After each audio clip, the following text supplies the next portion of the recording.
Totoo nga ba na ang Great Wall of China ay hindi pagmamay-ari ng China? Mga kaibigan, ito ay kabilang sa 7 Wonders of the World na itinuturing bilang ang pinakamahabang pader sa buong mundo.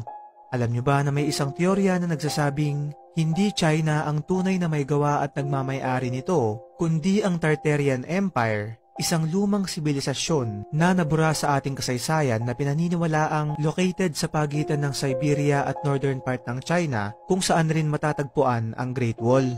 Ayon sa kwento, ito ay binuo bilang proteksyon ng mga Chinese laban sa mga Mongolians. Kaya lang kung titignan natin ang mga lumang litrato nito, ay yung pagkakagawa dun sa pader ay nakatutok kontra sa area ng China dahil yung mga butas na dadaanan ng palaso ay nakaturo paloob sa China. Ibig sabihin, ginawa ang pader na to bilang proteksyon laban sa China. Ito nga ay hindi tinatawag ng ilang historians na The Great Wall of China, kundi The Great Wall of Tartaria.